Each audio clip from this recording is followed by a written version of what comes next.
আসসালামু আলাইকুম চাচা, কেমন আছেন?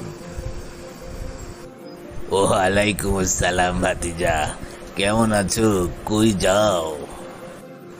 আচ্ছা চাচা, এবারের নির্বাচনে আপনি কেমন প্রার্থী পছন্দ করেন বলুন তো?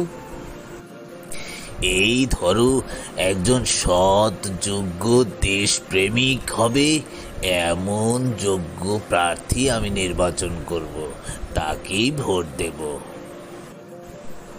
আচ্ছা চাচা, আপনার কাছে সৎ যোগ্য প্রার্থী হিসেবে কি কাউকে মনে হয়?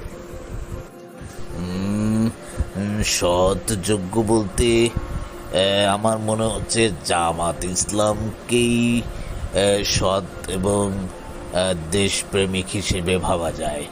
এছাড়া তো কাউকে দেখছি না। তাদের টাকা পয়সা মেরে খাওয়ার অভ্যাস নাই, তাই মনে হচ্ছে জামাত ইসলাম সৎ এবং যোগ্য। আপনার কথায় তো তাহলে জামাত ইসলামই যোগ্য প্রার্থী হিসেবে মনে হচ্ছে।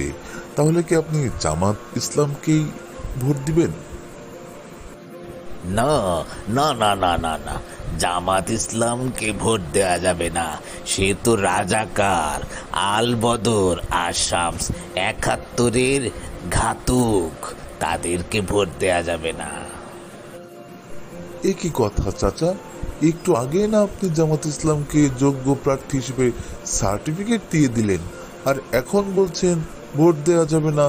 এটা ৭১-এর দালাল। এটা কি কোনো কথা বললেন? এটা তুমি বুঝবা না ভাতিজা। যতই যোগ্য দেশপ্রেমিক হোক, ৭১-এর ঘাতকদেরকে ভোট দেয়া যাবে না। বুঝতে পারছি তারা ভালো, সৎ, যোগ্য, কিন্তু তারা তো ৭১-এর রাজাকার ছিল, ঘাতক। তাদেরকে ভোট দেয়া যাবে না। ৭১-এর যে দেশপ্রেমিকরা ছিল তারা এখন দেশটা লুইট্টা পিট্টা খেয়ে শেষ করে ফেলতেছে। তাতে আপনাদের কোনো সমস্যা নাই। আপনাদের সমস্যা হচ্ছে এখন যারা ৭১-এর ঘাতক ছিল তারা দেশপ্রেম এবং দেশটাকে সুন্দরভাবে ভালোবেসে দেশটাকে কিছু উপহার দিতে চায় এবং সৎ, নির্ভীক, ইমানদার, এদেরকে ভোট দিতে সমস্যা। হ্যাঁ, আপনাদের পেটে ঘি হজম হয় না চাচা। আপনার পেট পরিষ্কার করুন, আগে পেট পরিষ্কার করে আসুন, তারপরে কথা বলুন। খুব চিন্তার মধ্যে ফালাইয়া দিলা ভাতিজা।